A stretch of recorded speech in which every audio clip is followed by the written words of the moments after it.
Bonjour à tous, bienvenue pour cet atelier autour de la confiance en soi. Donc comme à chaque fois, je vous envoie le replay ainsi que le PDF qui comprendra tout ce qu'on va dire ensemble aujourd'hui. On va en effet parler de pourquoi il faut profiter de ces vacances pour prendre confiance en soi. C'est en effet un bon moment pour travailler cette confiance en soi parce que voilà, avec les vacances, on a tout ce qui est une vague de body summer et c'est le moment en effet de se réapproprier son corps et de venir travailler sur la confiance en soi par rapport à ses valeurs, à ses capacités et aussi par rapport à son corps et se détacher notamment de cette confiance en soi qu'on a tendance à venir scotcher avec le reflet qu'on voit de nous dans le miroir et notamment du coup toutes ces attentes qu'on a sur le côté physique qu'on ne correspond pas forcément et qui du coup peut avoir parfois de l'impact sur la confiance qu'on a en nous et en ce qu'on va dégager. Donc pour ça je vais vous partager mon écran. Tac tac tac. Hop. Ok. Donc si vous avez des questions, que vous soyez en live ou en replay, n'hésitez pas en effet à me les envoyer par message pour que je puisse tout simplement échanger avec vous sur le sujet. Déjà, la première question que j'aimerais que vous vous posiez à vous-même, c'est qu'est-ce que la confiance en soi pour moi? Comment est-ce que vous définissez, vous, la confiance en vous, du coup? Parce qu'il y a vraiment une différence entre estime de soi et confiance en soi. Et justement, on va voir ensemble quelle est la définition de la confiance en soi. Alors, la définition de la confiance en soi, c'est le fait d'être persuadé du fait qu'on arrivera à avoir les capacités nécessaires pour relever les défis que la vie nous met sur notre chemin. Ça, c'est vraiment la définition de la confiance en soi dans le développement personnel. Il faut savoir que chacun a une définition à ce mot, suivant ses croyances, suivant son vécu. Okay, la confiance en soi, ça va en effet venir tapisser plein de domaines différents, aussi bien le domaine de vos valeurs personnelles, donc de ce que la valeur de ce que vous faites, que de vos compétences, que, comme je l'ai dit précédemment, physiquement. Donc c'est notamment savoir se connaître, croire en son potentiel et en ses capacités. La confiance en soi, c'est comme un muscle. C'est quelque chose qui va vraiment venir se muscler au fur et à mesure, qu'il faut prendre le temps d'entretenir comme un muscle en règle générale. Voilà. On va vraiment essayer d'aller le travailler petit à petit. Donc elle s'acquiert au fur et à mesure grâce à une sécurité intérieure, une affirmation de ses besoins, une acquisition de ses compétences et une reconnaissance par rapport aux autres. Il y a une phrase que j'aime bien, c'est déjà faut comprendre, on va en parler durant toute cette conférence, mais que la confiance en soi est beaucoup reliée à l'ego et il faut savoir que nous en tant qu'humains, notre ego a besoin d'être reconnu par l'extérieur pour se reconnaître et c'est pour ça qu'en effet la reconnaissance des autres a vraiment un impact par rapport à la confiance en soi et le but c'est justement de se détacher de sa reconnaissance extérieure pour amener en soi-même une confiance en soi et que ça soit plus du coup dépendant du regard des autres et des jugements extérieurs. Donc tout ça va en effet découler d'un travail d'introspection et quelqu'un qui se connaît et qui s'accepte aura forcément beaucoup plus confiance en lui parce qu'il sera droit dans ses bottes et il sait tout simplement qu'il sera aligné. Donc en sachant tout ça, j'aimerais justement que tu prennes le temps, toi, aujourd'hui, de noter comment est-ce que elle est ta confiance en toi actuellement. Si tu devrais mettre une note de 10 à 0, combien est-ce que tu noterais ta confiance en toi?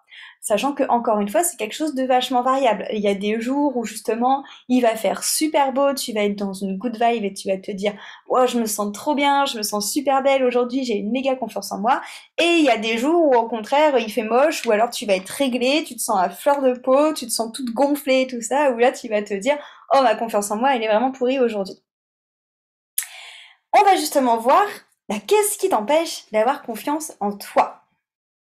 Donc, il y a plusieurs choses qui peuvent nous empêcher d'avoir confiance en nous. Déjà, dans un premier temps, je dirais que ce qui est le plus connu, c'est les blessures de l'âme. Donc, les blessures de l'âme, on en a 5 qui ressortent généralement: l'abandon, le rejet, la trahison, l'humiliation et l'injustice. Les blessures de l'âme, ce sont des blessures qui sont reliées à notre enfance. Donc souvent on dit avant 7 ans, parce que voilà, 7 ans, c'est l'âge de raison. Et avant 7 ans, par rapport à des choses qu'on a pu entendre ou qu'on a pu vivre, ça peut générer en nous une blessure qui va venir, comment je vais dire, qui va venir déstabiliser notre confiance en nous naturelle. Donc, c'est pas forcément obligé d'être quelque chose de méga traumatisant. Il y a des personnes, des fois, que j'ai en accompagnement qui viennent me voir et qui me disent ah bah j'ai vécu ça, bon, mais bon, j'ai pas de raison, entre guillemets, à avoir cet impact-là. En fait, si, on a tous des raisons qui sont vraiment propres et des choses qui peuvent nous paraître, parce que c'est souvent nous-mêmes qui sont durs à nous, avec nous-mêmes en se disant oh, je suis vraiment une petite chose fragile et tout ça. C'est parce qu'on a tous notre sensibilité différente. Donc, en effet, des fois, il y a des choses qui vont être beaucoup plus traumatisants, beaucoup plus marquants, je dirais, d'un prisme global, mais qui vont peut-être moins marquer une personne, et des choses qui vont peut-être paraître un petit peu plus futiles, qui vont peut-être marquer beaucoup plus une personne. On est tous différents par rapport à ça.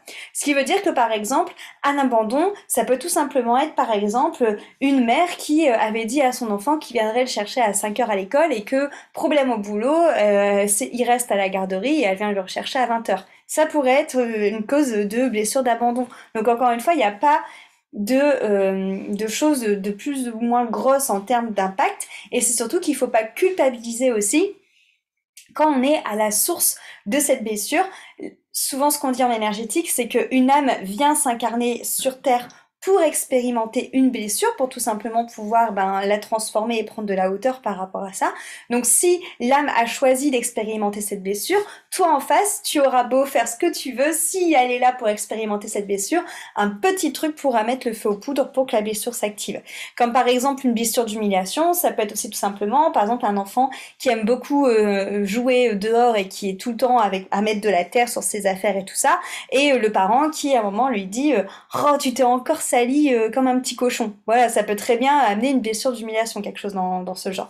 Donc voilà, encore une fois, ne soyez pas trop dur non plus vous-même en tant que parent par rapport aux blessures qui a pu se créer aux enfants. Et toi, en tant qu'enfant qui ressent la blessure, pareil, ne te sens pas, je dirais, faible ou trop sensible à ressentir cette blessure. Encore une fois, tout est juste quelque part et tout est légitime.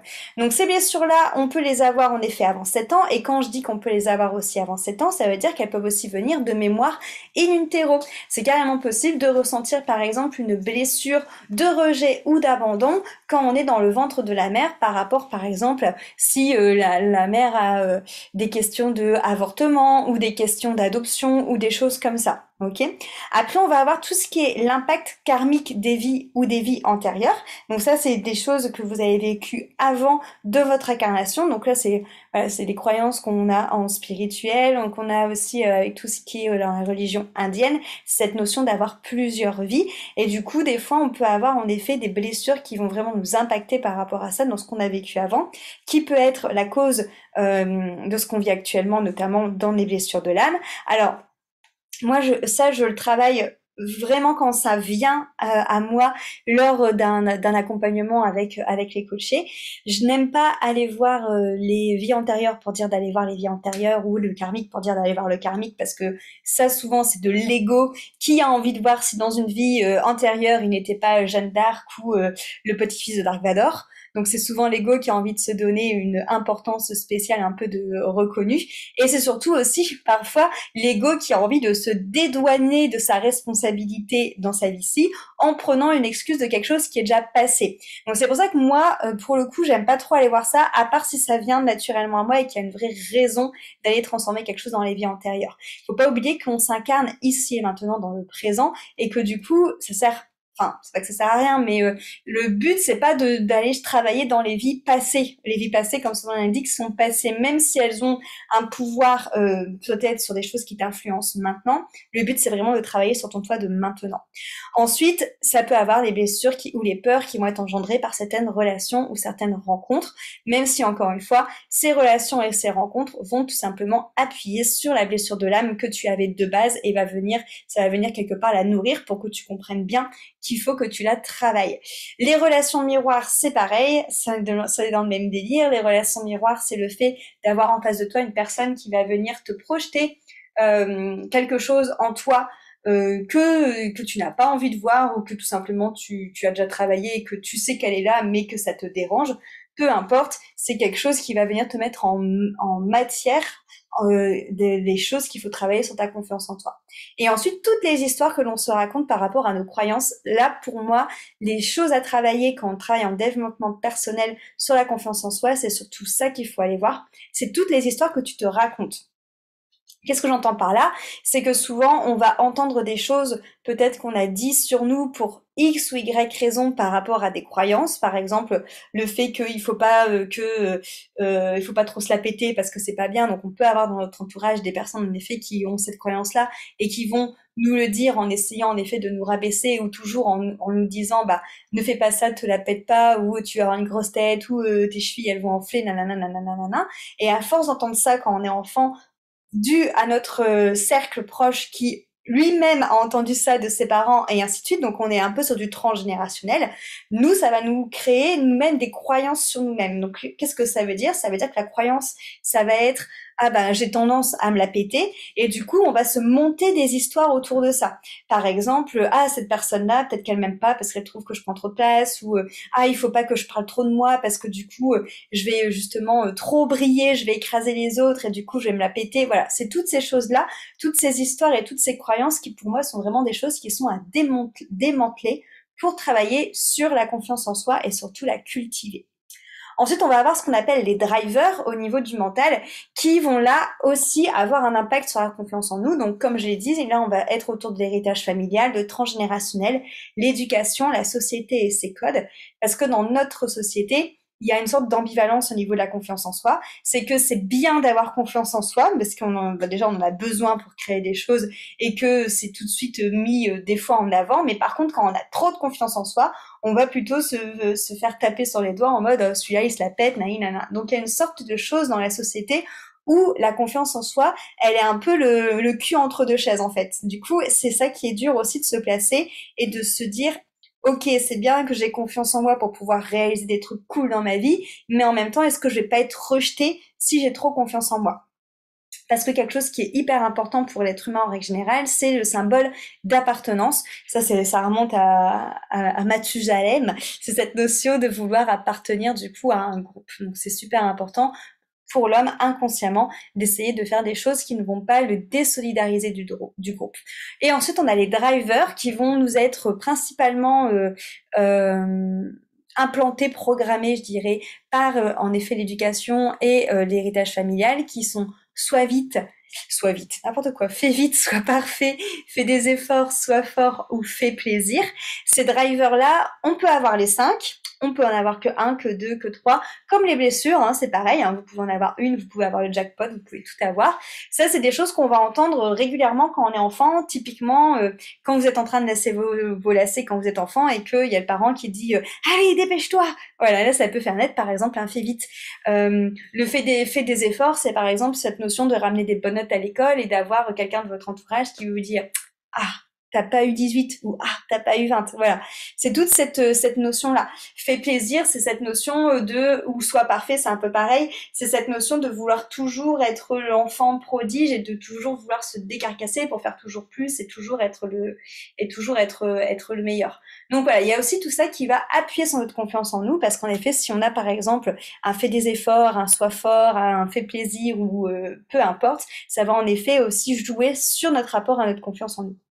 Donc là, ça peut être hyper intéressant justement que tu te poses la question de toi, qu'est-ce qui t'empêche d'avoir confiance en toi? Est-ce que déjà il y a des choses que tu sais déceler, peut-être des blessures de l'âme? Est-ce que ça peut être aussi des drivers qui sont là et qui t'embêtent? Est-ce que ça peut être des histoires ou des croyances que tu te racontes par rapport à des choses que tu as entendues quand tu étais jeune? Est-ce que ça peut être aussi la perception de qu'est-ce que la confiance en soi et de comment est perçue la confiance en soi dans la société en règle générale? N'hésite pas à te poser cette question et pourquoi pas à lister en effet les choses qui peuvent actuellement t'empêcher d'avoir confiance en toi. Mais du coup, qui suis-je pour te raconter tout ça? Donc moi je suis Christelle, je suis actuellement sur Bordeaux et dans mon quotidien, ce qui m'anime, c'est d'accompagner les personnes, donc c'est principalement des femmes qui viennent me voir, pour venir travailler sur justement ces croyances, ces blessures, ces freins qui empêchent d'être vraiment soi-même. Donc j'aime bien travailler avec les personnes comme si qu'elles étaient des oignons et de venir vraiment aller chercher la graine qui se trouve au milieu de l'oignon et de venir dépouiller l'oignon pour permettre aux personnes de se libérer notamment de leur trauma. Donc comment est-ce que je fais ça? J'utilise plus de 15 outils différents qui sont des outils holistiques qui travaillent aussi bien sur le corps physique, émotionnel, énergétique et mental. Le but, c'est qu'on puisse travailler sur la globalité de qui tu es. Pour plusieurs raisons. Déjà pour que tu puisses tester tout plein d'outils et ensuite pour avoir vraiment des résultats qui sont durables et qui sont efficaces. Je m'explique, c'est comme si tu étais une rose et que tu viens me voir en me disant « Ah Christelle, j'ai vécu tel trauma, émotionnellement c'est très dur pour moi, je suis sûre que ça a impacté mon corps émotionnel. » Ok, mais lorsqu'on ouvre la rose, on va se rendre compte que toutes les autres pétales sont aussi impactées et pas que la pétale de l'émotionnel. Donc il va aussi avoir le corps physique, le corps énergétique, le corps inconscient, le corps conscient qui va être impacté. Et pour vraiment te libérer de tout ça, moi ma manière de travailler, c'est de travailler sur la globalité de qui tu es pour que tu puisses en effet être libéré et surtout aller chercher la graine de ce qui a créé ça. Pour que tu sois aussi autonome dans ton bien-être, parce que le but, c'est pas que tu reviennes me voir dans 2 semaines en me disant « Ah bah j'ai ça, nanana ». C'est vraiment de créer une libération et une transformation globale. Donc ça, je le fais soit en individuel avec un accompagnement qui s'appelle Élévation, soit en coaching de groupe sur des énergies très précises suivant les sabbats, les lunaisons et les signes astrologiques qui s'appelle l'immersion.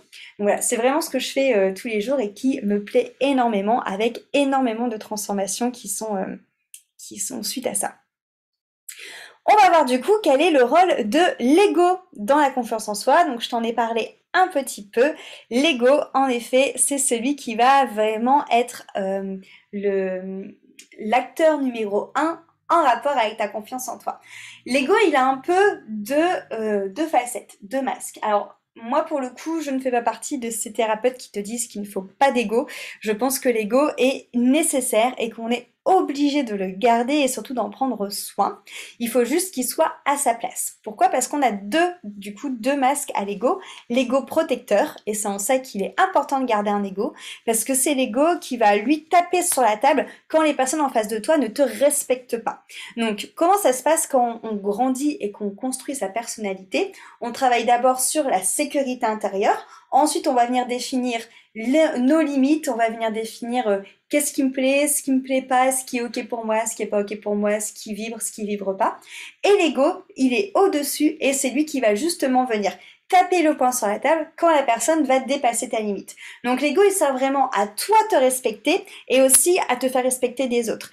Il va aussi être là pour t'apprendre la différence entre le fait de savoir rayonner et le fait de savoir briller. Et c'est ça qui est super important, ce n'est pas du tout la même chose. Lorsqu'on rayonne, on a un ego qui est à sa place, c'est-à-dire qu'on a un ego qui est derrière le cœur et qui se met au service du cœur. Donc là, on est vraiment sur cet ego pro-chevalier qui va protéger le cœur quand justement on vient lui manquer de respect. Lorsqu'un ego brille, là, l'ego se trouve devant le cœur, donc c'est l'ego qui est en mode moi je, et qui plutôt que d'inspirer, va plutôt chercher à écraser les personnes en face pour pouvoir tout le temps se mettre en avant. Donc le rôle de l'ego, c'est de nous protéger et c'est pour ça que c'est super important d'en avoir. Généralement, pour l'avoir vécu et pour aussi avoir rencontré énormément de coachés que je suis qui ont vécu ça, lorsqu'on est emprunt à des relations toxiques, que ce soit amoureuse, familiale ou professionnelle, c'est souvent un manque d'ego justement qui fait que la personne devient victime de cette relation toxique. Donc la relation toxique est du coup là pour apprendre à la victime justement à se respecter et à mettre son ego au service du cœur pour savoir taper sur la table. Donc c'est pour ça que c'est hyper important d'en avoir. Mais on a une autre facette de l'ego qui apparaît pas souvent quand on est dans cette notion de briller. Et pas que, ça apparaît aussi quand on est face à nos blessures, c'est l'ego qui va prendre un rôle. Il faut savoir que l'ego est un grand acteur et qu'il adore justement jouer des dramas, jouer des scènes où il va mettre un masque, et notamment lorsqu'il rentre dans le triangle de Karpman, aussi appelé triangle dramatique. Donc c'est un triangle où on a 3 rôles principaux, le bourreau, le sauveur, la victime. Ces rôles, on va tourner, du coup, généralement. C'est-à-dire que tu vas pas avoir un rôle tout au long de ta vie. Par contre, il y a un rôle de prédilection qui va souvent te faire rentrer dans le triangle. Donc, par exemple, le bourreau, c'est en effet la personne qui va taper sur l'autre, hein, comme son nom l'indique. Le sauveur, c'est celui qui va toujours essayer de vouloir faire à la place de l'autre, de sauver l'autre, même si on lui a rien demandé. Et la victime, bah là on est sur des personnes un peu en mode Calimero de victimisation. Donc si tu regardes autour de toi, généralement dans toutes les relations, pareil que ce soit familiale, professionnelle, amicale, amoureuse, il peut avoir le triangle dramatique partout. C'est quelque chose qu'on retrouve parce qu'on est dans une société où l'ego est vraiment mis en valeur, où on est pratiquement tout le temps avec cet ego qui est principalement tourné vers l'extérieur et jamais vers l'intérieur. Et du coup, l'ego kiffe mettre ce masque et jouer sa pièce de théâtre. Sauf que ça met vraiment un manque d'authenticité dans les relations et ça met surtout souvent des relations qui vont être malsaines parce qu'il va y avoir des rôles toujours de dominant et de dominé. Donc ce n'est pas du tout équilibré de travailler là-dessus. Donc cet ego acteur, il va vraiment ici être là aussi pour protéger parce que c'est le même principe en fait, le fait de mettre ce masque, l'ego il décide de mettre le masque de bourreau, de sauveur ou de victime dans le but de protéger du coup notre enfant intérieur ou notre cœur des blessures, d'accord? Donc encore une fois c'est pas méchant, faut savoir que dans la psyché il y a aucune partie de notre psyché qui est méchante ou qui a un mauvais fond. Non, c'est juste que l'ego lui se dit ok, pour protéger telle ou telle blessure, je vais mettre tel ou tel masque pour, entre guillemets, déjouer un peu le game, d'accord? Pour jouer la scène d'une autre manière à ma façon. Par exemple, alors c'est une généralité, mais la plupart du temps, les personnes qui n'ont pas confiance en elles et qui justement vont venir mettre un masque d'un ego qui va être en mode je brille et j'ai méga confiance en moi et je peux être en effet le sauveur de tout le monde. Alors que quand on gratte, on se rend compte que c'est des personnes qui sont souvent très vulnérables. Ok, c'est pour te donner un exemple. Donc le but en temps du coup calme et surtout quand on cherche à rayonner, c'est de mettre notre ego derrière le cœur et de chercher à sortir de ces relations de triangle de Karpman et de triangle dramatique. Tout simplement en arrêtant de jouer et en disant en fait à l'autre en face non, je ne rentrerai pas dans ce jeu. Donc tu n'es pas obligé de le verbaliser clairement, tu peux juste en fait prendre le temps d'observer que l'autre en face de toi est en train de jouer un rôle de bourreau, de sauveur ou de victime et de toi de te dire je me détourne du jeu, je garde mes responsabilités, mais je prendrai pas de masque. Pas de souci, Martha. Ne voulez pas exécuter mes choix. Bah voilà, c'est la rébellion de ton ordinateur. Du coup, question que tu peux te poser, c'est comment est ton ego, justement? Est-ce que tu as l'impression que ton ego est plutôt en mode ego protecteur? Oui ou non? Est-ce que tu penses que ton ego est trop présent? Pas assez présent? Est-ce que tu sais quel rôle tu prends quand tu rentres dans le triangle de Karpman? Est-ce que c'est plutôt sauveur, victime, bourreau? Observe un peu cet ego parce qu'il va t'aider aussi à voir où en est ta confiance en toi. L'ego, du coup, est relié à l'un des chakras qui est le plexus solaire. Donc maintenant, on va voir quel est le rôle du plexus solaire dans la confiance en soi. Alors, le plexus solaire, c'est en effet un chakra. Donc, chakra en sanskrit, ça signifie roue énergétique. Donc, le sanskrit, c'est la langue sacrée indienne, du coup. Et il y a 7 chakras principaux. Le chakra du plexus solaire, c'est celui qui est au-dessus du nombril, qui est de couleur jaune. Les chakras, en règle générale, ils vont servir à réguler votre énergie vitale. Alors, moi, c'est pareil, jamais vous m'entendrez dire qu'il y a un chakra qui est plus important l'un que l'autre, parce qu'à mon sens, ils ont tous un rôle qui est bien prédéfini, et ils sont tous, du coup, complémentaires. Donc, pour moi, il n'y en a aucun d'important.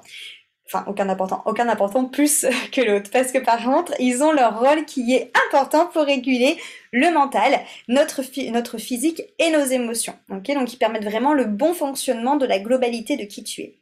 Donc, le plexus solaire, en sanskrit, on le dit Manipura chakra, qui signifie le joyau. Donc, c'est vraiment cette notion de joyau, donc de trésor intérieur. C'est pour ça que la confiance en toi, tu viens la muscler justement comme ce muscle en prenant conscience de ton trésor intérieur et de toutes les capacités que tu as à l'intérieur de toi.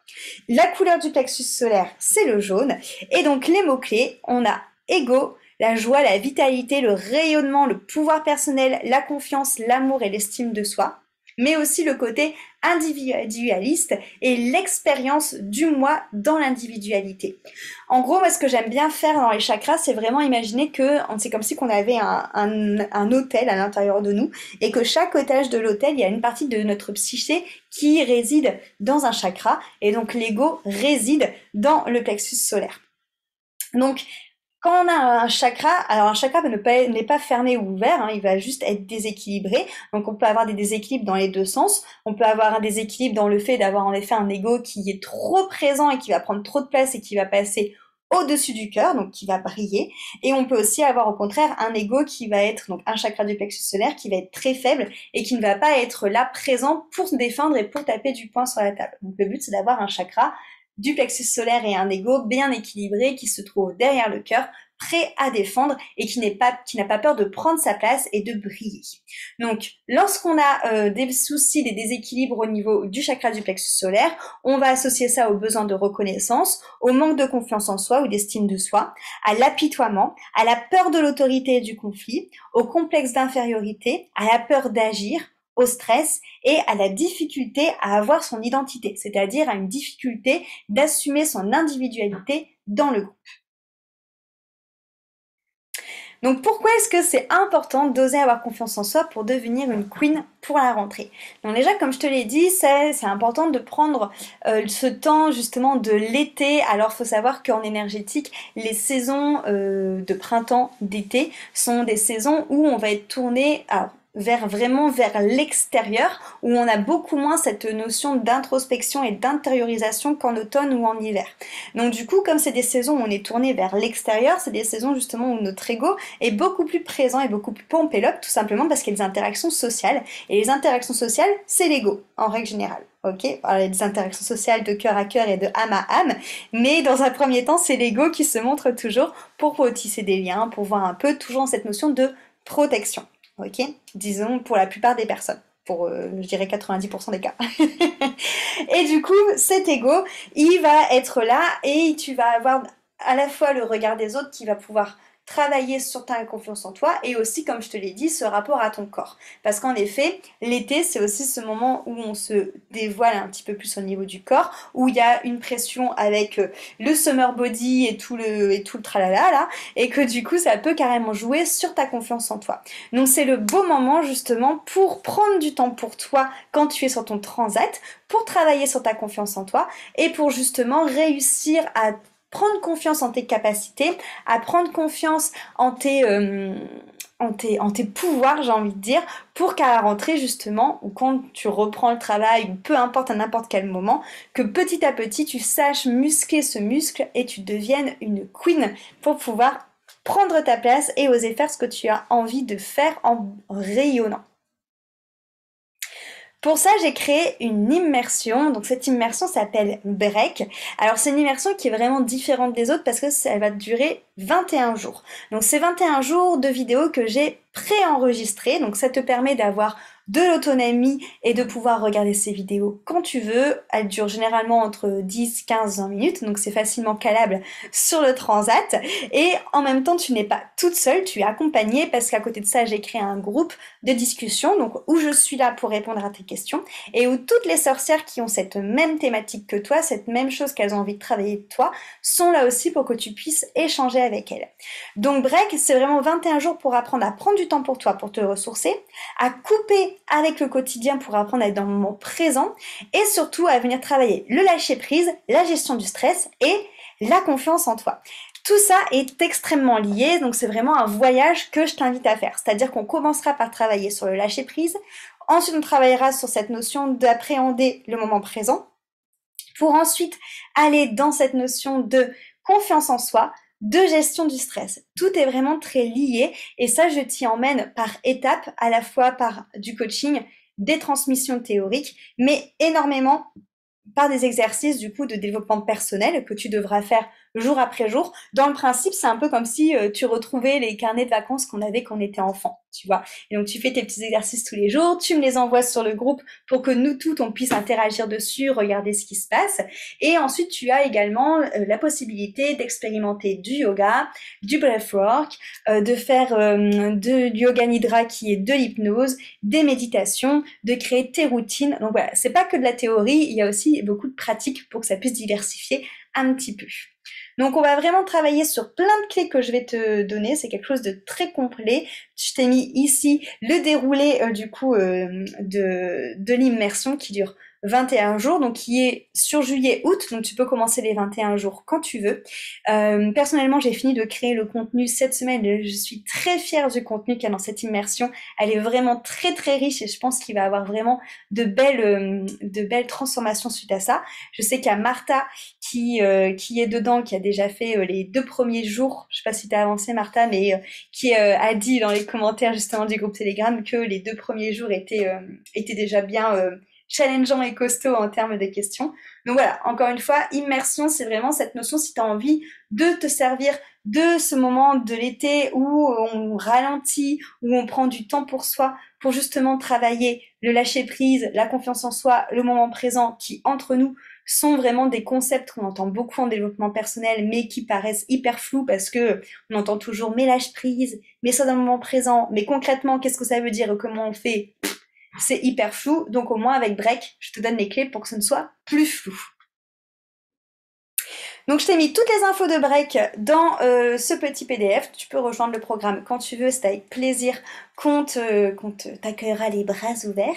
Et en plus de Break, je t'invite à célébrer avec nous toutes le sabbat de Lunazat, qui est le sabbat du coup de début août. On fera une pratique ensemble de 2 heures, donc en live si tu es là, en replay si tu n'es pas là, où on fera du yoga, des modifications de conscience, où on fera des rituels, des tirages de cartes et un soin énergétique collectif. Donc les célébrations, c'est toujours des moments un peu comme un coven où toutes les sorcières justement se regroupent pour pouvoir partager cette pratique qui est à la fois yogique et magique.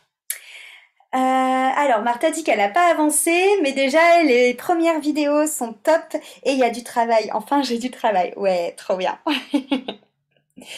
Ok, est-ce que vous avez des questions du coup sur cette notion de confiance en soi, sur l'ego, sur tout ce que j'ai dit? Dites-moi un petit peu. Dans tous les cas, dans le PDF, vous pourrez retrouver mon univers ainsi que Break. Du coup, si vous avez des questions, je suis bien sûr disponible sur Instagram ou via mon adresse mail. Et voilà, hein. Dites-moi du coup, est-ce que vous avez des questions? Alors, comment faire la différence entre l'ego et le manque de confiance en soi? Alors, c'est très lié. En fait, est-ce que tu peux me développer un petit peu plus ta question, Martha, s'il te plaît? Parce qu'en fait, en gros, ta confiance en soi, elle est logée dans le plexus solaire, en termes d'énergétique au niveau des chakras, et l'ego est relié au plexus solaire. Donc en fait, le manque de confiance en soi, c'est tout simplement l'ego qui n'est pas assez, je dirais, présent, du coup, ou alors c'est l'ego qui va se raconter aussi des histoires par rapport aux croyances et aux histoires qu'on t'a racontées toi quand tu étais enfant. Tu vois ce que je veux dire? Je sais pas si c'est clair. Parce qu'en fait, il y a pas de différence entre les deux. Les deux sont intimement liés. Tu vois? Merci, tu as répondu. Voilà, bah génial. Avec plaisir, Martha. Ok, est-ce qu'il y a d'autres questions? Je vous laisserai de toute façon prendre conscience du replay et du PDF. Je suis disponible s'il y a d'autres choses. La semaine prochaine, il n'y aura pas d'atelier gratuit parce que je suis en vacances. Par contre, on se retrouve comme à chaque fois sur Instagram. Si vous avez des messages, voilà, vous me les envoyez, vous savez que je réponds, ou par mail, ou peu importe. Ok, est-ce que c'est bon pour tout le monde? Martha, Muriel? Si c'est bon, on va se laisser. Pour Martha, c'est bon. Génial. Ok. Très bien. Bah, merci beaucoup pour votre présence. Je vous fais des bisous.